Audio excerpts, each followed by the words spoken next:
On today's episode of the Old Souls Football Podcast, Neil and I break down part 2 of our Dynasty series featuring the New England Patriots.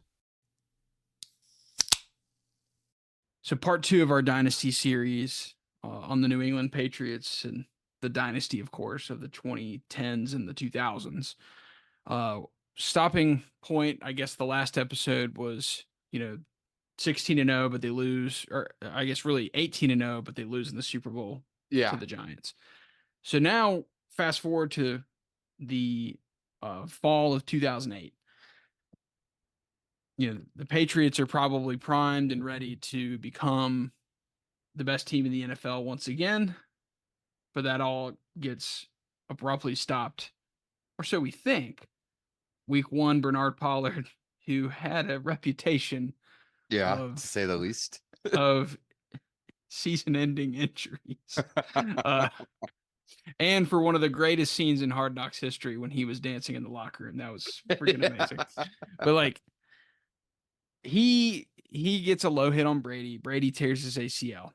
Probably I think Brady would probably say is the low point of his career. And he weeped and moaned a lot about that.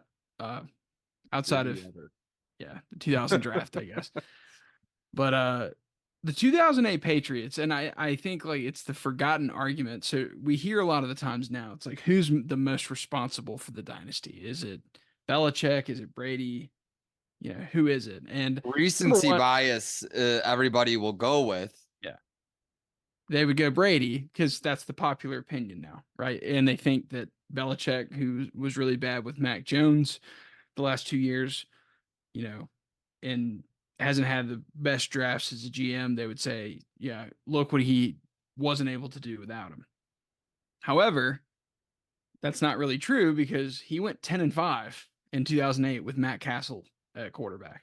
Mm-hmm. And I think that, number one, I think the argument is stupid because I think Belichick made Brady great, and I think Brady elevated Belichick to an all-time coach. I think they coincide with each other. Is Phil Jackson an all-time great coach without Michael Jordan or Kobe Bryant? I don't think so. But did Michael Jordan win anything without Phil Jackson? No. Yeah. So right. it's the same thing. It's a great pairing. Nor but did it's Kobe. And I think it's the one thing that annoyed me a little bit about the way they talked about 2008 was what I think the 2008 Patriots signified is they didn't really miss a beat. No. They went 10-5, like I said, with Matt Castle, who we've seen Matt Castle play. Not a bad NFL quarterback, but certainly not, think Jacoby Brissett of the 2000s, basically. Yeah. Well, the funny thing they said about Matt Castle, and I didn't know this at all, was the last time he had played a game in the national spotlight was in 1994 when he was in the Little League World Series, or 95 or something. Because I guess he played under Matt Leinart at USC, so he never got to play. Yeah, he never started a game in college. Yeah, and I think more about this because Leinart was, I believe, the 2006 draft. So he could have declared early. And I remember that was a big conversation is what, because I think Leinart won the Heisman in 2004. And we're getting a little off topic here, but Leinart won the Heisman in 2004. That 2005 quarterback class would have been interesting because I think Leinart would have been the first pick, not Alex Smith, and certainly not Aaron Rodgers. So the whole dynamic of NFL history kind of changes there. And if Matt Castle gets a chance to actually play at Southern Cal, he clearly had talent. Does he get high draft pedigree? Because he got drafted to play in the NFL and he started games. When's the last college quarterback we've seen have no starting experience in college, then lead a team to a winning season in the NFL? Yeah. I can't think of one. Usually the prerequisite to a good NFL quarterback prospect is that they were awesome in college. Very few cases of guys that were bad in college. The last one you could say was probably Anthony Richardson, and he's a freak athlete. Yeah. So there's usually like a prerequisite, like Malik Willis, but he went in the third round. Mhm. So, um, like those kind of guys. But I think what's interesting is like that. But going back to the argument about like was it Brady or Belichick? Like if you rewind to the late 2000s, the big talking point was like, look, they can win a lot of games even without Tom Brady. And what I was a little disappointed with the way the documentary presented it is and granted, this is kind of the theme of the entire documentary. This is like my number one criticism is it becomes about Brady and it doesn't highlight how good those Patriots teams actually were because they still had like those vets, right? Like Mhm. the Teddy Bruschies of the world, like Yep. those guys. Vince Wilfork was basically Rodney Harrison. going into his prime. Like that 10-5 record without Brady as a starter. They finished 11-5. I mean, think about it. That team goes 12-4 and is like competing with Pittsburgh for the 1 seed. Or I guess Pittsburgh was the 2. Who was the 1 that year? The Titans. The Titans went Yeah. 13-3, which is crazy to think about Kerry Collins. But like if that Patriots team doesn't run into Miami in Yeah.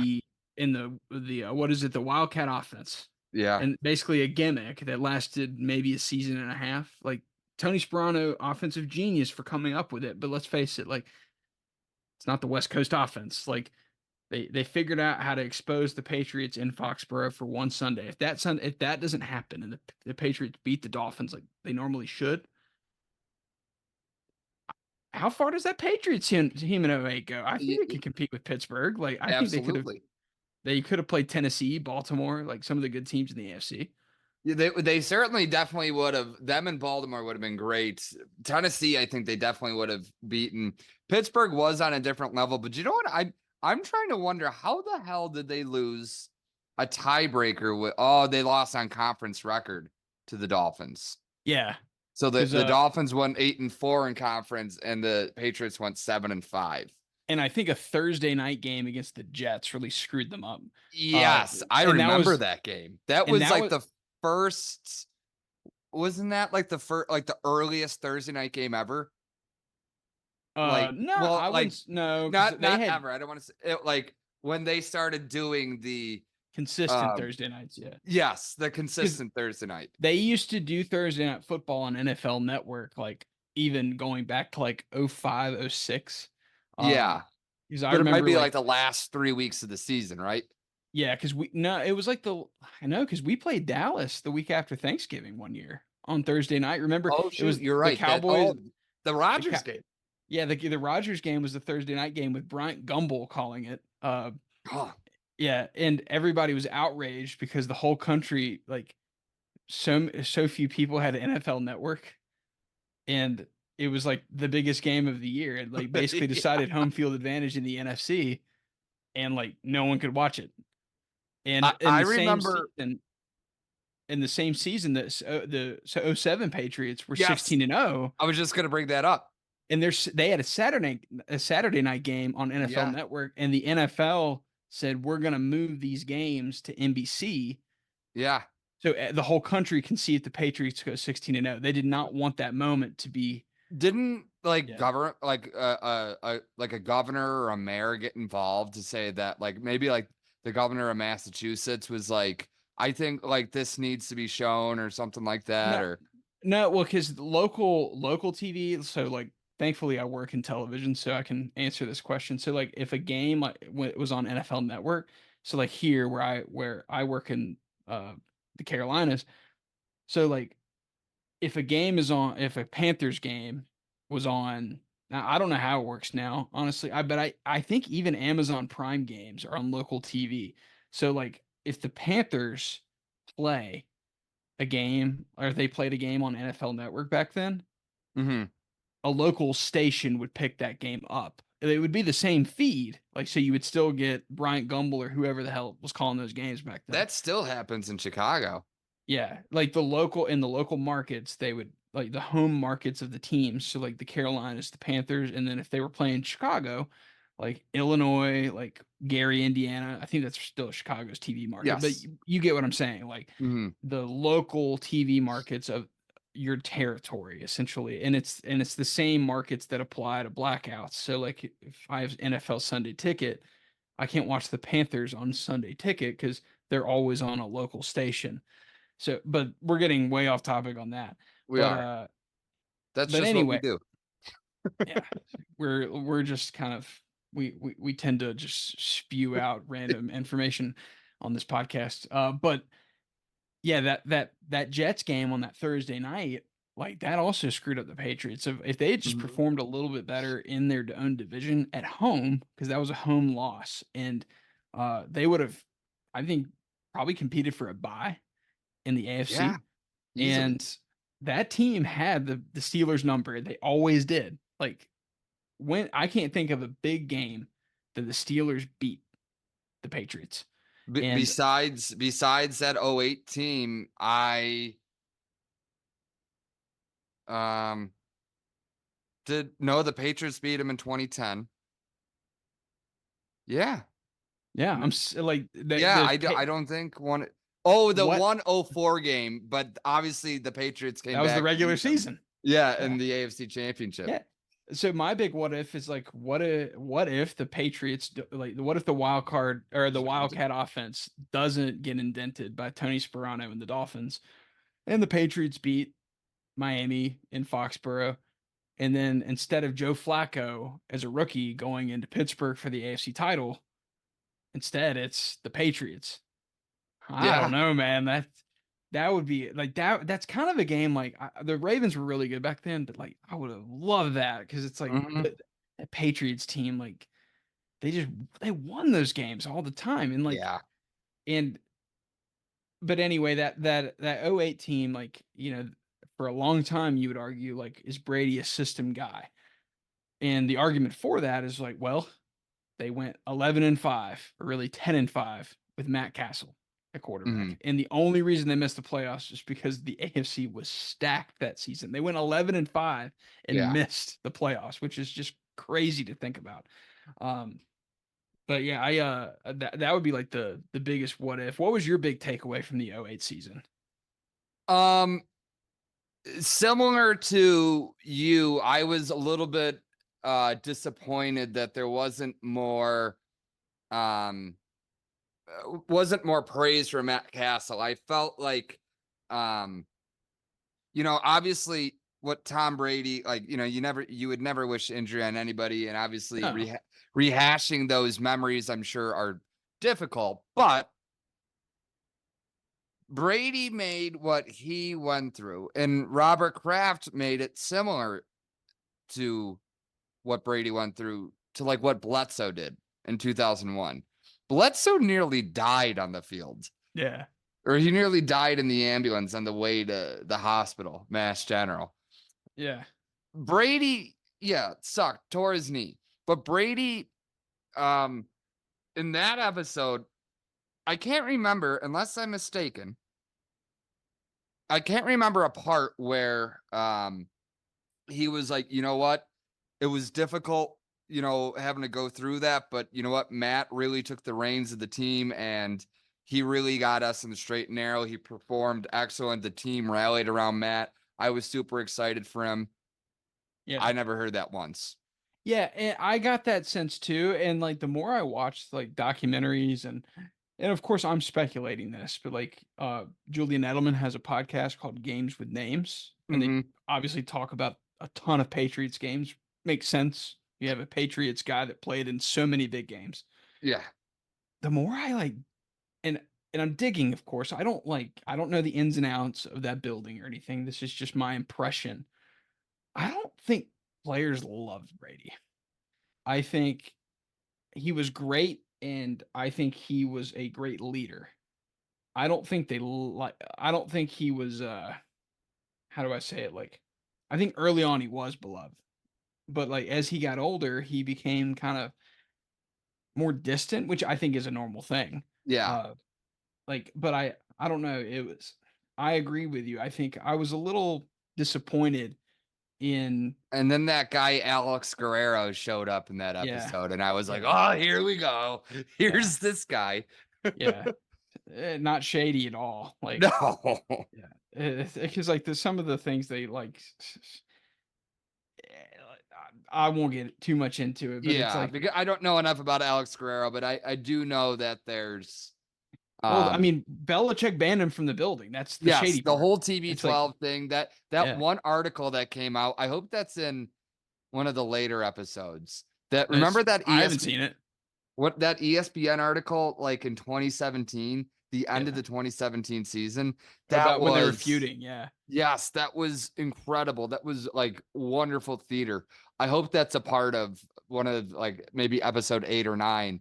yeah. Um Well, and I so think like, yeah, and that's where I'm curious about, and that we won't really know more about that until the next episode. But it's like the whole Alex Guerrero situation and like kind of how like Brady used his influence to kind of just like like basically infiltrate their like strength and conditioning program and undermined Belichick. I'm yeah, curious to see how they go over that. Like to me, Brady was great, and but he comes off from the '08 season. It comes off really whiny, where yeah, like, uh, and the thing is, it's like injuries happen in football. Like when Teddy Bruschi had a stroke. yeah. Like, I don't know, like, obviously, that was really scary. You coulda died, but Right after the Super he Bowl, right? yeah, I don't think Bruschi made himself a victim of the situation No. football-wise. Like, They didn't even Brady was ju talk about it. yeah, Brady was like, "I'm gonna lose my job." It's like, literally no one thinks you're gonna lose the job to Matt No. Castle, like, that's not gonna happen, like, at that point, I was just I agree with you, I was a little taken aback by the way he still handled himself there. And like, and a lot of those guys like Rodney Harrison, Teddy Brisket, we mentioned these Randy Moss at that point was 10 years into his career. It's like those guys don't have a ton of years left. Yeah. And like they're battling to get to the playoffs. And it's like, I don't know. I was just a little disappointed that like he didn't show more like happiness. Yeah. And the other thing is like your backup is succeeding and making million, like a guy in your room, like your Yes. teammate. Yeah. Or like to give Aaron Rodgers a little credit, when Matt Flynn broke the all-time Packers single game record, Yeah, in 2011. I think Aaron Rodgers was like thrilled Yeah. about that. Like to me, like As if much as I hate Rodgers, he was still yeah. rooting for Jordan Love last year. Now Rodgers had other issues, and but Yes.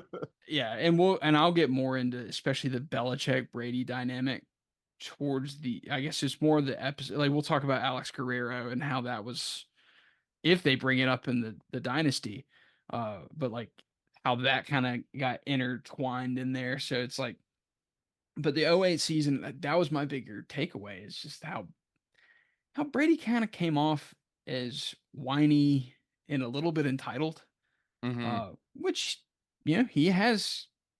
I guess I guess it makes sense that you'd be entitled. You did win 3 Super Bowls.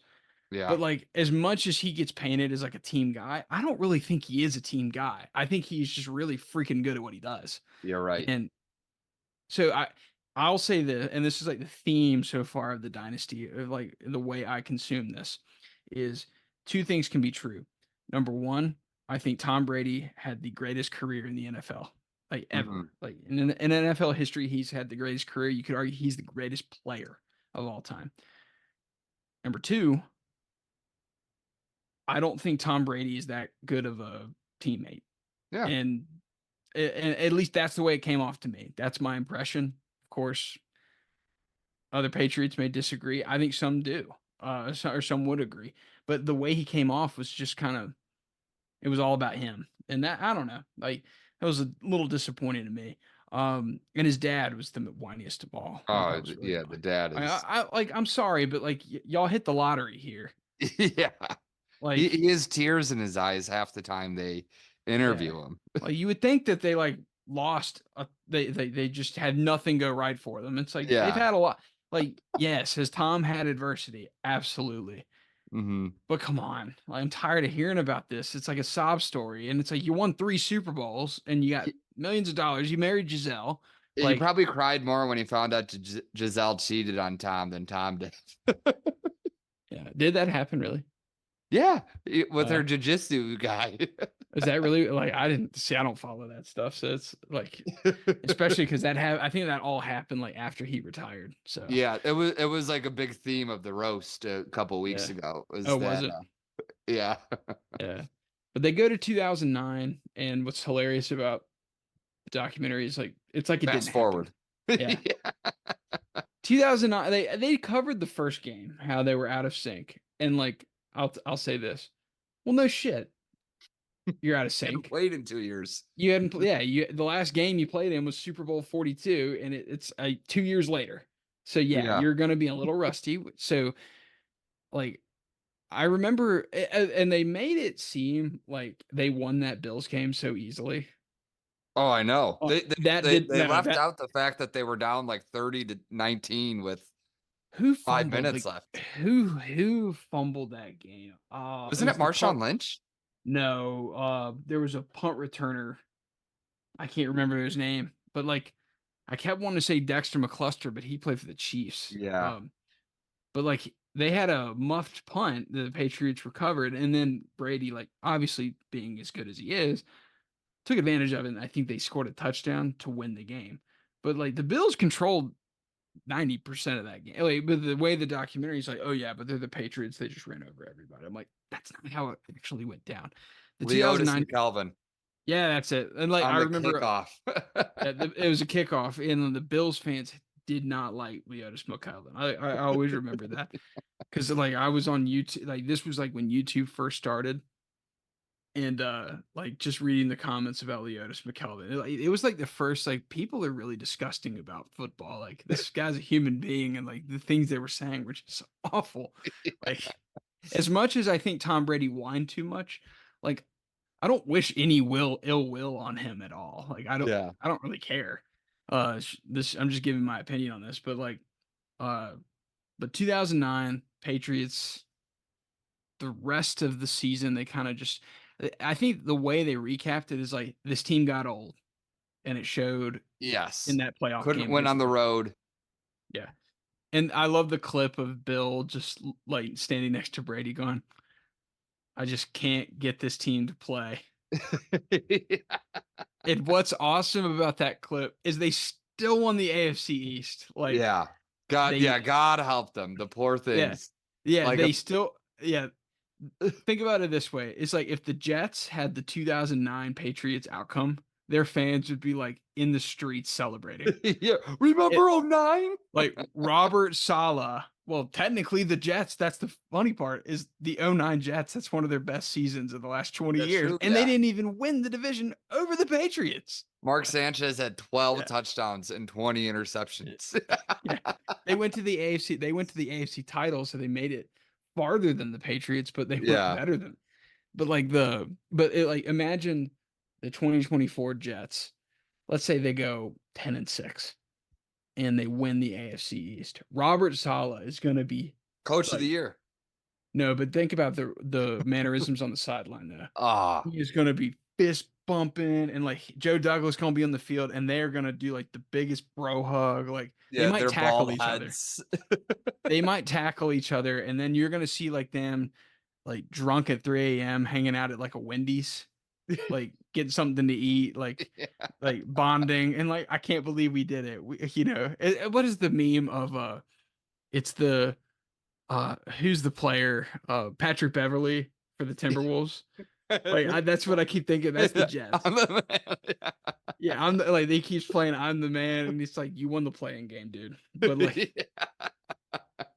but meanwhile the '09 Patriots, they are in the like there's just the clip that defines the season is Belichick and Brady's just distraught watching the Super Bowl champions beat them, by the way. It wasn't like they lost to a scrub team. Yeah.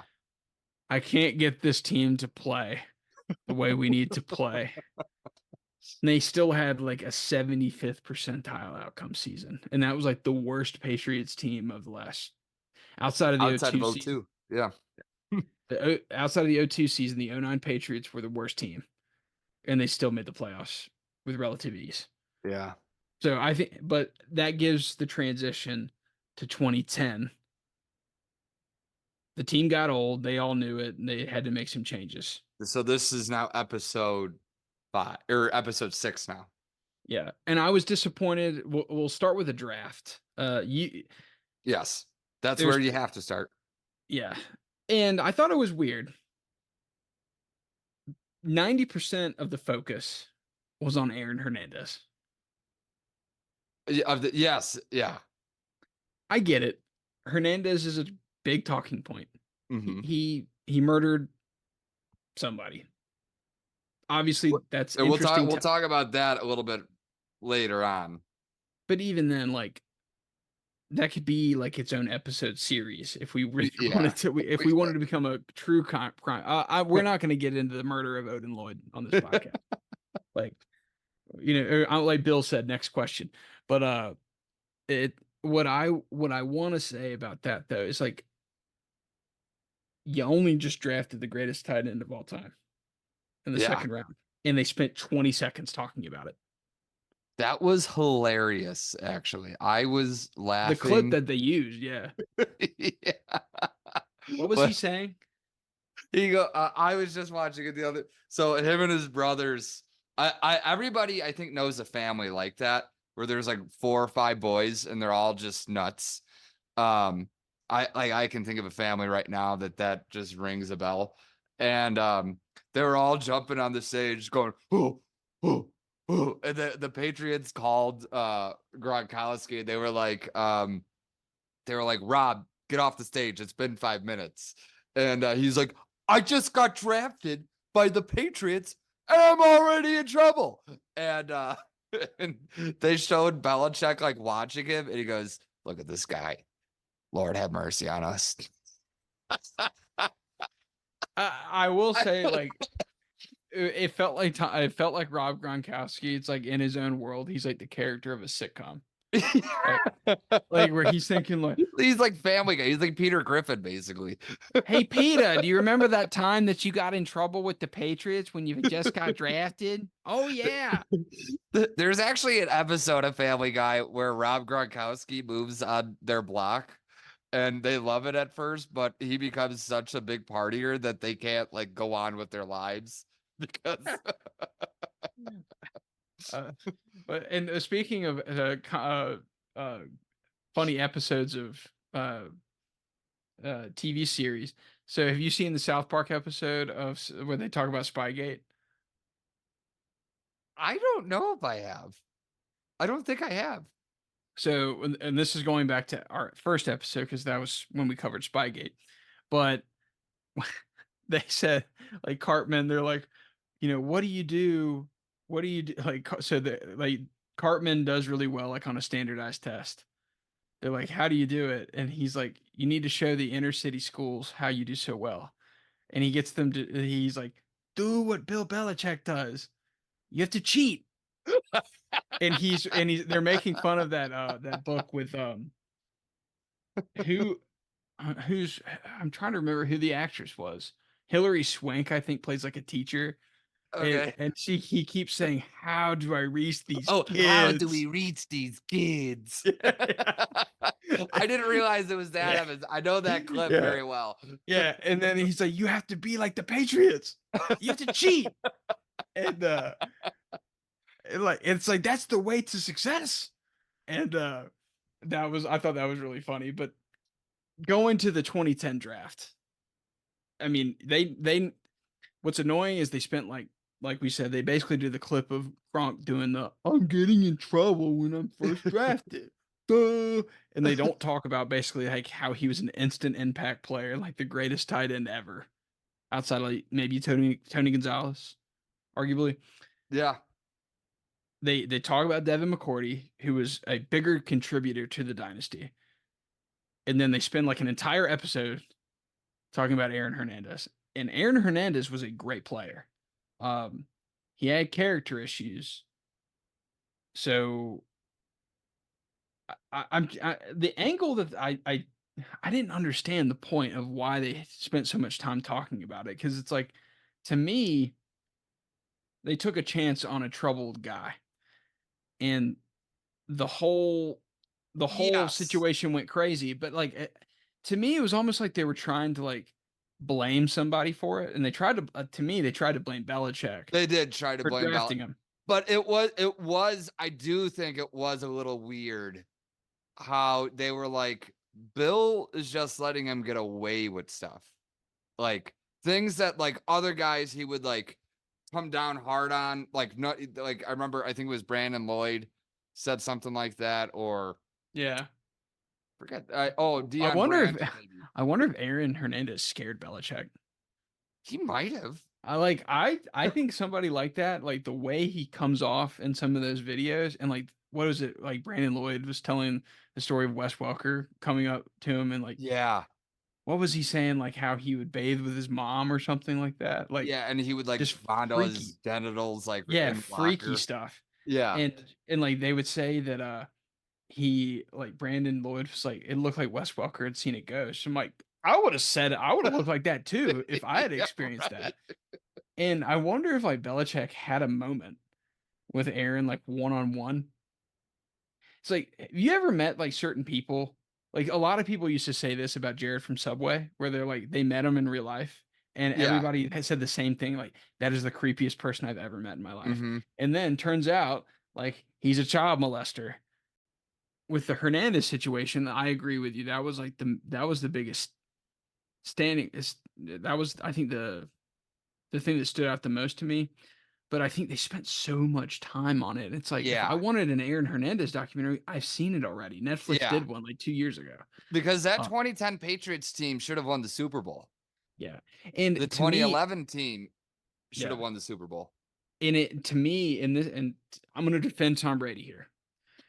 It I think it undermined like the way they covered Hernandez, like overshadowed like I think a portion of Brady's career where he was like at his best. Yeah. Like the 2010 season, Tom Brady was filthy good. Those Yeah. 2011 Patriots, that was arguably like one of their best offenses. Mhm. Uh, the other thing about that era, the 2010 to like 2013 era that they didn't cover, are we just gonna like ignore Randy Moss leaving Yeah, just because so that was a hairy abruptly? situation. And that just like they just completely glossed over it. And I'm like, that's pretty interesting to me. And like we didn't learn Didn't anything. he played on like 4 teams in 1 year, didn't he? Yeah, like I know more about the Randy Moss situation from the Gunslinger book with Brett Favre, like that whole Oh, yeah. situation, than I learned anything in this. And which is disappointing because Moss like had gotten traded to the Vikings, and he like berated some buffet worker or something. It's in I think it's Jeff Pearlman wrote the book. It's all in there. Oh, Uh, yeah. but like Moss was, I think, kind of a how would I say this? A diva. Yeah. And like a lot of these guys, like he wore out his welcome in New England. I would have loved to learn a little bit more like what happened there. Because the Patriots weren't like this team that felt like they loved to just trade away star players. They like to No. kind of acquire them when they could. Like they even took a chance on Antonio Brown in 2019. So like I would have been interested to see what happened there. And what gets ignored about the 2010 team is if Moss stays a Patriot and they stick out one more year, do the Patriots win the Super Bowl in 2010? Because I think they were the best team in the NFL that season. Yeah. I That's think their biggest what if season. I mean, they really, the only team I think that would have competed with them in the Super Bowl is Green Bay. Um, yeah. and And I think even I think, they would have a tough game. Green Bay played yeah, them really close on Sunday night, though. they did. But Yes, they did. and we didn't get to see anything about the Dan Connolly play, unfortunately. Oh, The I'm sure Dan you're happy about that. the Dan Connolly play is one of the great plays in NFL history. Uh, it's if anybody doesn't know about it, it's an offensive lineman returns a kick like 70 yards. Basically won the division for the Bears. That Yeah, play. y'all had no real. Yeah, because I think y'all played the following We night. played on Monday night Yeah, against the Vikings. funny story about that. So like, what was it wasn't funny because he got hurt later in the game, but like that Sunday night, I'm like, oh crap! Like we lost, and we're so close, and I was so mad because I was like, we nearly beat the Patriots with Matt Flynn, and we're gonna miss the playoffs now. Like this sucks. Because Yeah. like we might be the best team in the NFC, and we will never know. Like it kind of worked out, but it obviously worked out. Unfortunately. We won the Super Bowl, but uh, in the following night, the Bears are in Minnesota playing instead of the Metrodome. They're playing at TCF Bank Stadium Yeah. because the Metrodome's roof collapsed with snow, which is just Yeah. amazing. Uh, the who was so Brett Favre had been hurt for like the last 2-3 weeks. This is when doubtful and questionable and probable Yeah, were all now designations. yeah, and they announce Brett Favre's going to start, and I was like, yeah, man, you're gonna win one for us for old time's sake, beat Chicago, and like I think he didn't he have an opening touchdown drive. So They did go down the fields. I think he made like 2 throws beyond the line of scrimmage, and then Percy Harvin took a screen pass like yeah, 25 yards, and John Gruden was like, "Here's old Brett." yeah, and I was getting hyped because I was like, he's gonna keep us in the race. Yeah, let's go. And then Yeah. like the next drive, he gets knocked out of the game. Yeah, Corey Wooten ragdolled. Yeah. And the Bears, like this wasn't Bears Twitter yet. This was just like Bears YouTube. I've never seen like the average meatball fan like probably watched the Corey Wooten, like the Corey Wooten highlight of knocking Brett Favre out of the game. I think they might have watched that more than the Super Bowl shuffle, to be honest. Yeah. Because they hated Favre. And they're like, we knocked his career. Like we knocked him out forever. Like It is kind of interesting that it was the Bears of like that was the team that ended his career. yeah. So hey, Aaron, stay away from Chicago in Yeah. 2025. I guess it would be. I guess yeah, Yeah, probably next year. We'll yeah, meet him in the Super Bowl. yeah. But Rodgers has officially broken the line though, because he's doing a second year with the Jets. So there's that. Does it count Um, though? yeah, that's true. He played 5 snaps or Yeah. 4 snaps. There'll be a minute. Yeah, JJ McCarthy will suck next year. No, they'll get Rodgers to mentor JJ McCarthy after this year. yeah. Michael Penix might need another year just to sit and start when he's Yeah. 29. He'll Yeah. yeah, he'll do the opposite of Favre. Where Favre started in Atlanta, he'll go to Atlanta. Yeah. But the 2010 team, they kind of overlooked. I know, and I They think a did. lot of it's because, like, well, they didn't go to the Super Bowl, so it couldn't have been a great team. But the 2010 team, to me, was one of the best Patriots teams. They were I just looking at their Pro Football Reference. I mean, their offense did not have a turnover. Excuse me, they only had 1 turnover from November 7th on into the Yeah. playoffs. Dude, And it was a fumble in week 17 against the Dolphins. So that it was didn't even mean anything. that was peak Brady. I'm telling They you, like, were like yeah, they scored on 47% of possessions. So that's yeah, you have a nearly a 50-50 chance every time you get the ball, and they only turn over the ball 5% of the time. they So were 1 so out of good. 20 I mean, Yeah, like they were automatic. I mean, and the 2010s Patriots to me were actually better than the 2000s outside of the 04 team. I'll say the 04 team was the yeah. best of any of them, but or the 07 team, but they didn't win the Super Bowl. I was But like, so shocked that the Jets beat them because remember they destroyed the Jets on Monday Night Football a few yeah, weeks earlier? yeah, yeah, I agree. But like, so is because who was it that they destroyed the Jets in the 20 they it was the 2010 season they destroyed them Yeah, and on then Monday Night Football. yeah, like you said, and then they in the divisional round the Jets beat The them. Jets got them. Yeah, They killed the Bears too in a snowstorm. that was a fluky game. That Jets game, It, like, yeah, yeah, well, I mean, the yeah, playoff there game. was Yeah, like a bad. I think the one interception Brady threw was like it went off Watson's hand or something like that. I want to say yeah, something kind of silly or whatever. yeah.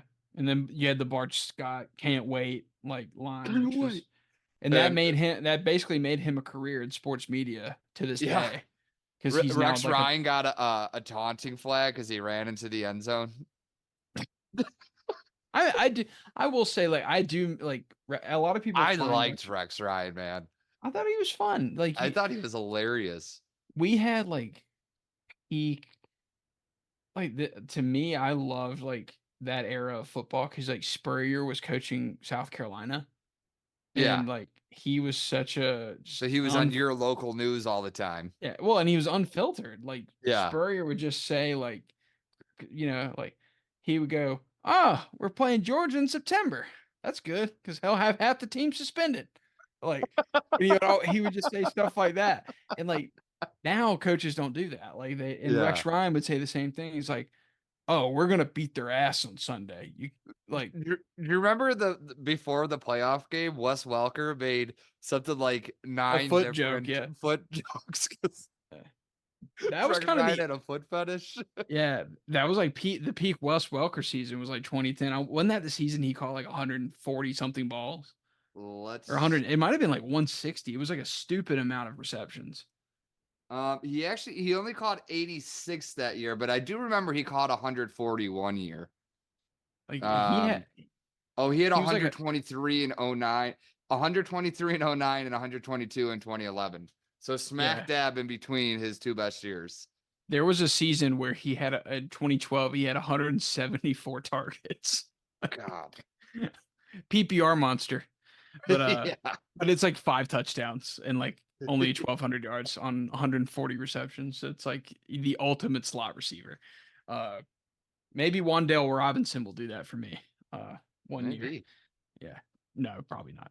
Because Wandale Robinson gets Daniel Jones by Wes Walker had Tom Brady. So, uh, but moving to 2011, one of the great offensive seasons of the Patriots. I keep saying one of the great offensive seasons because they had like 7 of them Yeah. that were like historically good, but their defense sucked that year.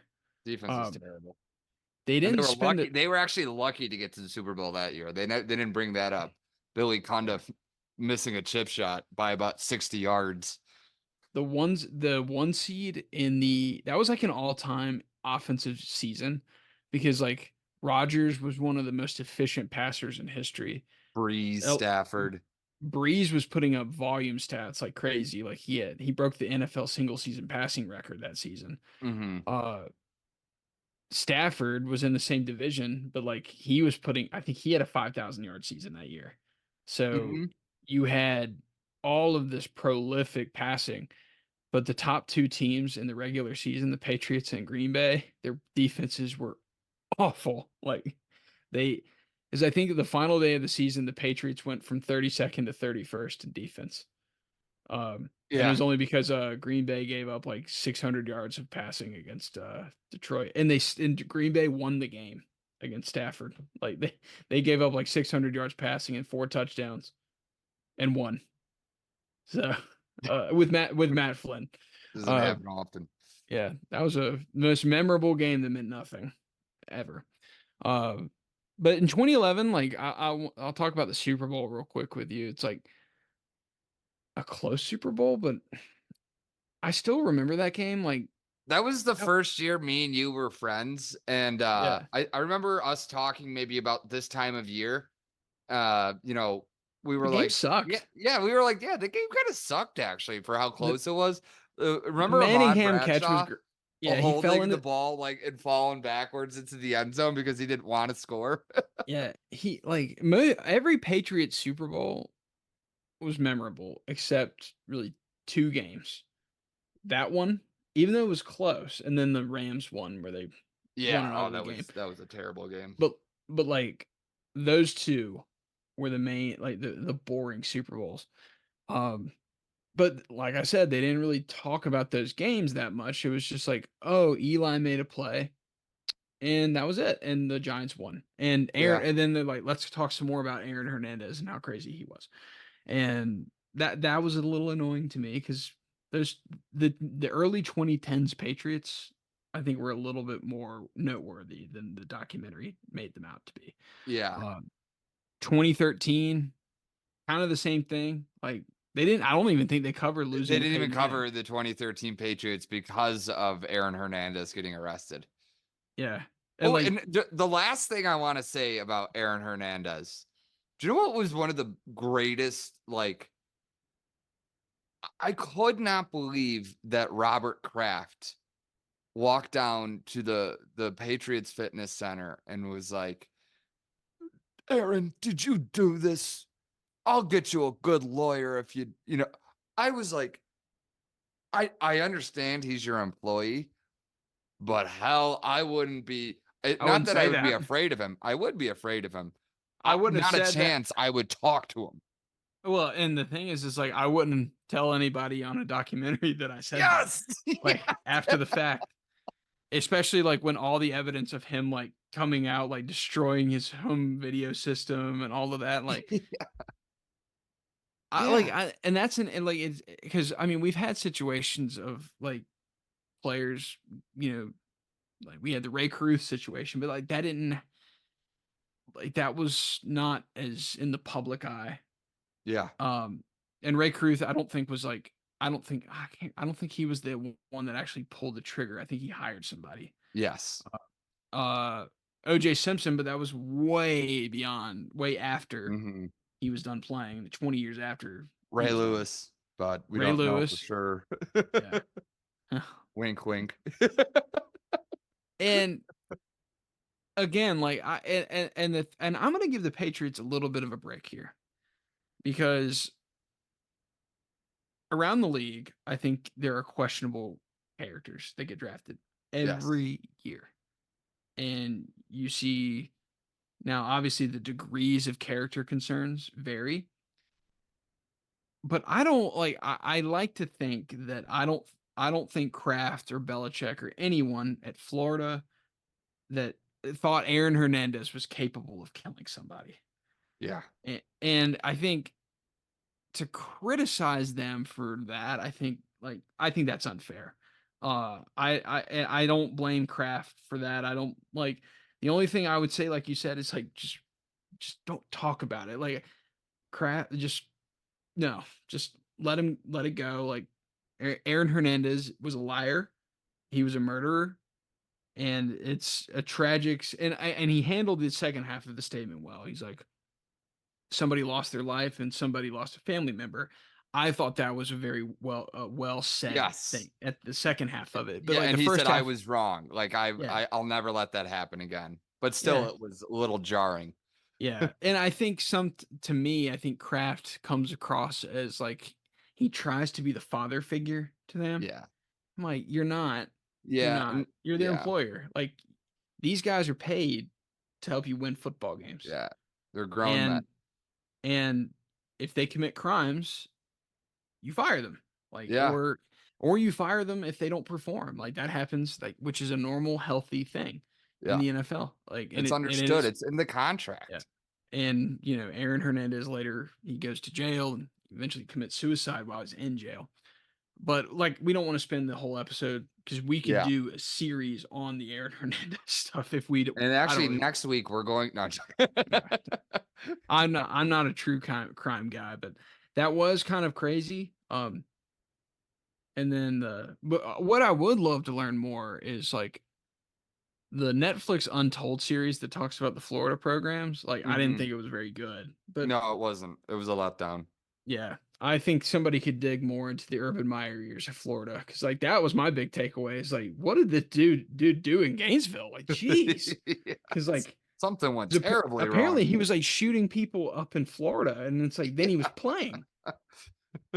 I think the only wild thing to me is that like Aaron Hernandez allegedly, I think he got acquitted of this, but it was the shooting outside of the nightclub in Boston in like They didn't 2012. have they didn't have enough proof to know that he was the guy in the vehicle Yeah, that shot. and that's why I said allegedly because Yeah. he didn't get convicted of it, he was acquitted.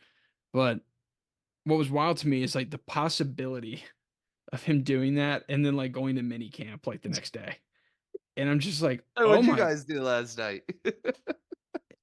And the other thing is like he was doing all of this and like functioning at a high level as an NFL player. I was just like that blew my mind a That's a lot. serial killer. Yeah. It was But, I guess, but we don't wanna like I said, we don't spend a lot of time on him in that. yes. So then the next episode, episode 7, they went into the 2014 Patriots. So this was post Hernandez, and Julian Edelman, I think, first showed up in this. This was the episode I watched when I was like kind of half asleep, I think. Um, Julian Edelman showed up in this episode, didn't he? Yeah, I mean, he'd yeah, already been on the team, but like they were for a talking few about his years. Yeah, he was on the team for a few years. He They had were played talking like about his entire rookie contract at that point. his role was evolving though. Yeah. Um, and actually that season, I'm trying to think, did they even talk about anything? In the But no, 20 they fast forwarded all the way to the AFC Championship, didn't they? oh yeah, the thing that blew my mind, and it might go because we haven't finished the series yet, and I think it might come because they've been talking about Jimmy G a lot on the most Yes, recent I think the episodes. next episode's gonna be Jimmy G. How did they not cover the Chiefs game in 2014? Yeah, And what? they got their ass kicked in that They were game. talking about that being the end of the End of Patriots. the Yeah, that was the end of the Patriots. And like Belichick said, we're on to We're Cincinnati. That on was to like Cincinnati. and what pissed me off, and like granted, I can't give them a final grade because I have that maybe they're going back to that moment, but I don't. It doesn't make sense to go back to it now because like on the current episode that I'm on, they just finished the Super Bowl 51, so like that wouldn't make Me any and sense Steven to have do had a lot of issues with the the chronological order. chronological workings of this Yeah, show. because you can't talk about the 2014 Patriots without talking about Monday night in Kansas City. Yes. That to me defines Belichick as a coach. Yeah. Because like as much as like in the one of the episodes they're complaining about how hard of an ass he was. Where like they would win a game and he would be like saying it's not good enough. He's always pushing the envelope. He's getting the most out of all of his stars. Well, it got flipped. So at the end of the Kansas City game, his approach was we're just going to delete that from our memory. We're moving on. Yeah. But they don't talk about it, and like that's what gets me every time. Is like this whole thing. Like Michael Lombardi always said, it was like a smear campaign on like I think he said that it's like this is like a smear campaign on Belichick. I'm like I wouldn't go that far with it, but like the way I would say this, uh, it like overshadows how good of a coach he was, Yes. in my opinion. So I think, but how do you not talk about on to Cincinnati Yeah. Yeah. I if didn't you're even I totally forgot about that until you brought it up, but it's true. Yeah, and how they nearly lost that Ravens playoff game, which was a Yeah. great game.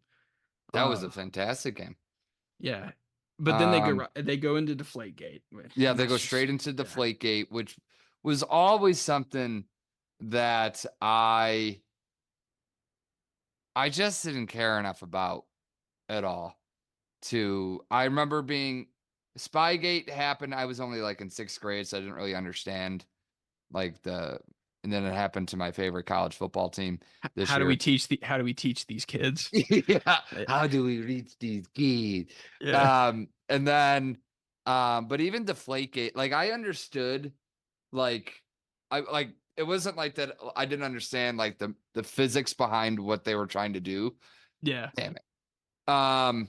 Watching hockey right now. I'm watching the Cubs and the White Sox. Uh, But but it wasn't like, because I remember something coming out on a website. I actually even looked this up the other day to see if it was still there, and it's not.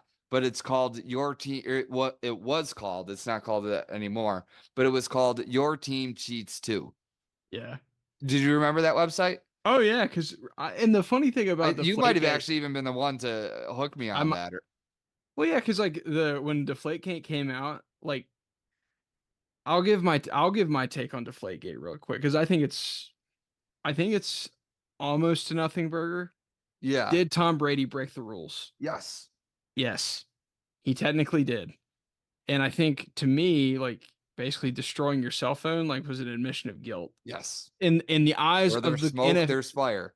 not in the eyes of a U.S. court system. Obviously, that's not enough but like in the eyes of the NFL to suspend you, that was enough. Do I think quarterbacks across the league probably mess with the balls? Somewhat. Now, what I want to know is, and we'll never really know, is like to what degree did they flatten the balls? Because Mhm. and when did they do it? Like, and how did they do it? Because, and that's the only question I've ever had because it's like when you're playing in Foxborough and it's 20 degrees and raining, Yeah. like a bad December game, like I don't know about y'all, but if you have an NFL ball, like I have one right here. This is really bad radio. But like an NFL ball, it's really wide. Yeah. So if you like, I don't have in it like I don't have huge hands like I'm Kenny Pickett hands, right? Yeah. So like so gripping this thing, especially when it's slick, is really difficult, and to get a tight spiral on it is really hard. Like some quarterbacks even have to and this is like I said, horrible radio, but it's like some people have to hold, like that's how I throw a football Yeah. because like I hold it almost by the end because Yeah. I don't have big enough hands to like throw it from the middle. Like, Right. and this is a little flat too. The whole point is if it's a little flat, I can get more grip on it. And if I get more Hmm. grip on it, I can put more spin on it, which makes it more accurate, right? Yeah. And it's the same thing like throwing a baseball. You get more control and more spin typically if there's more seams. Like if the seams are bigger. Yeah. Like MLB balls, they don't put the seams are very tight on those things. Like Yeah. it's really hard to get a lot of break on a major league baseball compared to like you buying one at the store. Like it's a Hmm. lot easier to grip and pitch a store bought baseball versus a major league ball. And that's why they use like pine tar and all that crap to try Hmm. and get as much grip on because more grip means more control, and control means everything to a pitcher, and accuracy means everything to a quarterback. And I'm getting really in the weeds here, but if No, Tom keep Brady going. like, Keep going. but if Tom Brady deflated the balls, technically yes, he cheated. Yeah. Now, the second point is you brought up every team cheats. Aaron Rodgers has huge hands and openly admitted, and I'm a Packers fan, he openly admitted that he overinflated the balls. So I think the suspension was bogus. I agree with all the Patriots fans. Yeah. So I think yes, he probably did cheat. Does it matter? It depends on what he did. If he How much did he deflate the balls by and when did he do it? And did the other team like and the other thing I guess is like if the Ravens and Colts like were so keen on pointing it out, then it was noticeable. It wasn't just like a little bit. He must have done it a lot. I think the only thing that really bothered me about the situation is like the defense argument wasn't, oh, it's just a little bit of an advantage. It didn't mean that much. All it was celebrity like Bill Simmons, Bill Burr, Ben Affleck. Matt Damon, or Ben Affleck. All of them going, "Oh, you just hate Boston." Yeah. Yeah. Yeah, Tom Brady's the That's GOAT. a great Bill Burr. Yeah, Tom Brady's the GOAT. You don't know nothing about football. You just hate Roger Goodell's the worst. Dave Portnoy's the same guy. And like I love all those guys. I love Matt Yeah. Damon's movies for the most part. I love Affleck's kind of a dick, but he's a good actor. I love Matt Damon and Team America World Police. Great movie. You, I think Bill Burr's funny. Bill Simmons, I actually like his podcast a lot. And who else was I? Dave Portnoy, obviously, like the most hilarious moment is him protesting at the NFL office. Yeah. With Feidelberg and But I think there's a I think there's a legit claim that Brady bent the rules a little bit. I think like if anything, he should have just been paid a big fine, and the Patriots should have been docked like a 5th-round pick, and it should have been over yeah. after that. Well, do you know what? Like, as somebody, I think that there was that one reporter, I can't remember his name. He said this. He was like, at the time, the NFL was, I mean, this is the same year. Obviously, it was later in the season, Ray but Rice incident, yeah. it was the same season as the Ray Rice incident. Yep. And the same season as the Adrian Peterson. I just remember that 2014 was. Yeah. So AP's abuse yeah.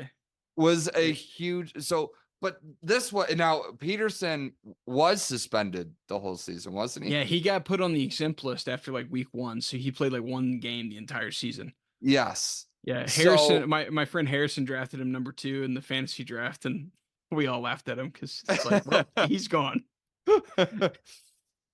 but so it was like it was almost like the NFL, like Goodell, and also they were saying like at like the owners' meetings, like the other owners were in like Goodell's ears, being like, hey, You let them get away with Deflategate, or excuse me, Or with Spygate, yeah.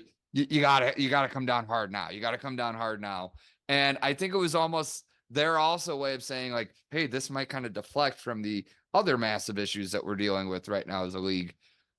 Because It's a, it spiraled like he served a suspension a year and a half after the fact. yeah, I think what should have happened is, like I said, Brady probably should have paid a fine because it is illegal to doctor the footballs. And I think the Patriots should have given up like a day 3 pick, and it should have Yeah, been done after that. Like, but instead it like turned into this whole circus. yeah, So like I said, I mean, like I think Brady broke the rules, but it should have been like a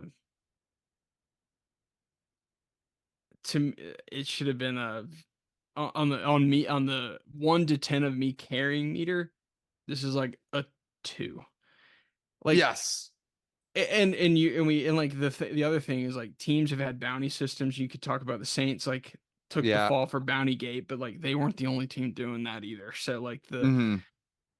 but what's funny is the NFL basically like suspended Greg Williams and he immediately got hired anyway. Like Yeah, right after he came back yeah. from suspension, like not a problem. He And only he only got ran out of the NFL after that cover zero call against the Raiders when he was the was that Jets. 29 was that 2019? 2020, it was the COVID season. Oh, yeah, cuz yeah, the that was the game where the he was the Jets defensive coordinator under Adam Gase. What a coaching Yeah, staff. they sent the house on like 3rd and 15 with Uh, like 30 seconds left, and David Carr just lost. I think Zay Jones caught it or something like that. Somebody like, yeah, uh, for the Raiders, yeah. And yeah, for the Raiders. I think I want to say like the narrative behind like right after that game is like, yes, yes, the Jets, they're getting Trevor Lawrence. Yeah, Like, that's and then they won like I think they beat the Browns like late in the season because yeah, the Browns had a and the bunch of Rams too. but they beat the Browns and the Rams to go back to number 2 and Jacksonville ended up with Trevor Lawrence. They're like, don't worry, we got Zach Wilson, it'll be fun. So, like, yeah, so it's Funny amazing how how that. Greg Williams, you could argue, might be the reason Jacksonville has a franchise quarterback and Yeah. Aaron Rodgers is in New York. So, yeah. But what came of that, or what followed that incident, the Deflategate incident, was one of the greatest Super Bowls of all time. I remember that Super Bowl. That was 10 years ago. Well, it will be I 10 years ago this year. I We had a watched blizzard in Chicago that day, and I remember I went to my buddy's house for the Super Bowl at like noon because that was the only time you knew that I remember my mom being like the roads aren't going to be good all day. Just go over there now and stay the night. Like, don't even bother coming home. I only watched the last 4 minutes of it Oh, that's right. Yeah, because because I was Salt Bay at that point. Because the Packers Seahawks NFC title game 2 weeks prior was the worst day of my fan existence. can I tell everyone a quick story about that NFC Championship game when Haha Clinton Dix picked off Russell Wilson for like the 9th time that day? Um, I texted Steven, he's dropping his head right now. He's not even looking at the camera. Um, the White Sox just balked again. This is the second time in the game they balked.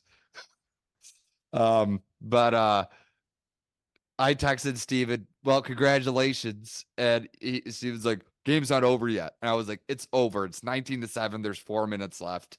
It's over. Just accept the congratulations. I texted him about 8:30 at night. I'm so sorry.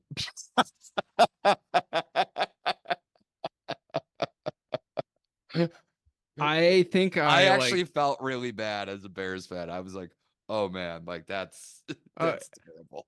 the worst part about that. It was a holiday weekend, so that Monday it was just like no, there I had nothing to do because like school, like my last semester of college, like I didn't have any classes barely, so I was just bored all day, and I'm like, well, I don't want to turn on ESPN Yeah.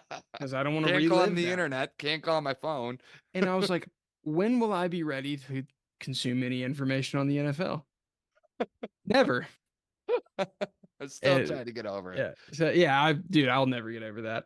There's so because that game had so many what ifs. We're not talking about that game though. 2 weeks later, I was one of those people. I'm like, no, I'm gonna watch it. No, You I'm gonna missed a great one. I'm gonna go to. Well, I saw everything that mattered. Let's just say that. Yeah. Like what everybody remembers, right? I can go back and watch the first 56 minutes, but like I remember the Patriots drive to go ahead. Yes. Like I saw all of that. Great drive. Um, peak Brady. And then the was it the Jermaine was it who is it Jermaine Curse the one Jermaine that made Curse. Yeah. yeah, he made the free fluky catch down the sideline. And that arguably would be like better than the David Tyree catch if Yes, they it had won. was. Um It was like and deja vu was happening again to yeah, the Patriots. 3 Super yeah, Bowls in a row. They were going to get spurned by a stupid catch. yeah. What I really enjoyed about and I'll give the documentary some credit here, is the way they covered it with Malcolm Butler. Yes. Yes. I Because like I it too. loved hearing that story. He's like, I was working at Popeyes a year before this, Mm-hmm. and then a year later, and he was the guy that lost out on the Jermaine Curse play. And like, so he's Yes. like, I'm gonna be remembered for giving up the play to Jermaine Curse. But he also saved them at the same time. He Yeah, had the wherewithal to get up and push Jermaine Curse out of bounds. Wild yeah. pitch. So, but anyway, Russell Wilson, the decision, we could debate it forever. It's like Pete Carroll and Darrell Level choosing to throw the ball instead of running Yeah. Marshawn Lynch up the middle. Uh, you know, Malcolm Butler makes a great play. The Patriots win the Super Bowl again. And that's number 4. I cheered. I went crazy when Malcolm Butler picked off that pass. I That think I was just yeah. no, it was because I remember that 2014 season, me and you talking like, hey, it's been 10 years since they won the Super Bowl, like Damn it, we jinxed it. and we jinxed them. Yeah. Um I it's still been like it's been 39 years since the Bears won the Super Bowl. yeah. My other complaint is episode 8 or 9 starts out with Jimmy Garoppolo getting drafted, Yeah. but they talk about Jimmy Garoppolo getting drafted like after they talk about this Super Bowl. It's like Jimmy Garoppolo was drafted in 2014. And also, just even like, I guess we'll probably talk more about it in the next episode, but like it wasn't like a Rodgers Jordan Love situation in They hindsight. tried to make it like it though. They tried like Brady didn't really. Quarterbacks get picked, and it was a late second round pick too. It It was was in the yes, it was 60s. yeah. Like They traded him in the middle of 2017. He only started like the games that Brady was out for, and he didn't even start all of them. I mean, we'll talk about Jimmy Garoppolo, but yeah, did it's hard to believe that that's going to be a focus. yeah, let me go back to the NFL draft in 2014 because that's one of the better classes of the last 15 years in The terms of Bears every are one pick away from Aaron Donald. they were. Well, think about the teams that passed on Aaron Donald. You had the Detroit Lions taking Eric Ebron. The Cleveland Browns took Justin Gilbert. Oh, the Browns had a wonderful draft. Michael Lombardi, if you're out there Yeah. listening to this podcast, Yeah. that was Was that he was amazing. was he the GM at that point? Oh no, I don't think he was. I think he got fired maybe just before then, or no, I think he did draft Manziel. I think he drafted Manziel. I don't know if that was his decision though. I think Lombardi was on the I think he was with the Patriots in 14. I don't thought know. he joined the It Patriots. doesn't. He doesn't Yeah. really matter. Because I think his main contribution were those Raiders teams, which are good and bad at the same time. Because the Raiders were really good in the early 2000s and then turned really terrible really fast. I'm trying to go through. So Garoppolo was drafted. Sorry, Michael Lombardi was gone before that draft, but Yeah. I did want to crap on him anyways. Okay. So he was like, they make it seem like they spent such a high pick on Garoppolo. He was the 62nd pick in the draft. Yeah, That's that's about right. That's almost a kinda what I third. remember. That's almost a third round pick. So the notable players drafted before him were like Jarvis Landry, Allen Robinson, or actually Jarvis Landry was the pick right after him. Allen Robinson, Devontae Adams. They didn't miss on any of those players No. to draft Jimmy Garoppolo. And if anything, once you get like, the Allen Robinsons of the world, like Carlos Hyde, who was a pretty good running back for a second, Mhm. it was really just a good receiver draft. This draft wasn't that good on the Oh, rest the of it. receiver draft. It's like one of Kyle the greatest receiver drafts ever. Kyle Van Noy was in that draft, and but he was actually awesome for the Patriots, not the team that drafted him, the Detroit Lions.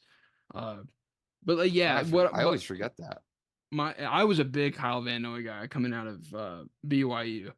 I thought he was going to be really good as a middle linebacker, but for whatever reason, he didn't fire in Detroit. But when he went to New England, so me and Bill, we know ball. Uh, but the point is, like, I agree with you. Picking Michael Penix at number 8, or picking Jordan Love at the end of the first round, or picking Aaron Rodgers at the end of the first round is not the same as picking Jimmy Garoppolo at the end of the second round. Like Yes, the difference exactly. between the end of the second round and the end of the first round at quarterback is huge. Yeah. Like, so what they probably looked at is, what do we do if Brady goes down? I think that was, and I think the other thing, and we'll talk about this to kind of finish the episode talking about Garoppolo and that pick, was, I mean, isn't Bill's job to coach the team, not coach Tom Brady? Yeah. So you have to figure out what's best for your team. So what happens if Brady goes down? We still have to win games without him. And then number two, what better way to get your quarterback to like even up his level a little bit more than to Yeah. bring in Just a competition? tick. Yeah. Yeah, is competition like, and you can make the same case when they drafted Jordan Love. That was the best thing that ever happened to Aaron Rodgers as a Yeah. player. He played his best football of his career after they drafted his backup. And Brett Favre, even after not directly after they drafted Rodgers, he was pretty terrible in 05, but he turned it around under McCarthy. Like when, there were starting to be questions about whether he was going to retire. Like, I think he found some motivation and played his best football in 07. His best football since like the mid 90s. So that, I guess now we have to anticipate that Kirk Cousins is going to win the MVP this year. So Probably. any other thoughts before we take off, Neil, on the part 2 of the uh no. No. Yeah, I'm looking for it. Like I said, I hope these last couple episodes really get into like the weeds of um how messy the Brady Belichick marriage got. Um but I guess we'll just have to wait and see. Thanks again for listening to the Old Souls Football Podcast. Next week, we finish up the Dynasty series. And then 2 weeks from now, Neil and I look at the first division preview. We look at the AFC East and what's going to happen with the Dolphins, Bills, Jets, and Patriots. All that and more coming up in a couple weeks.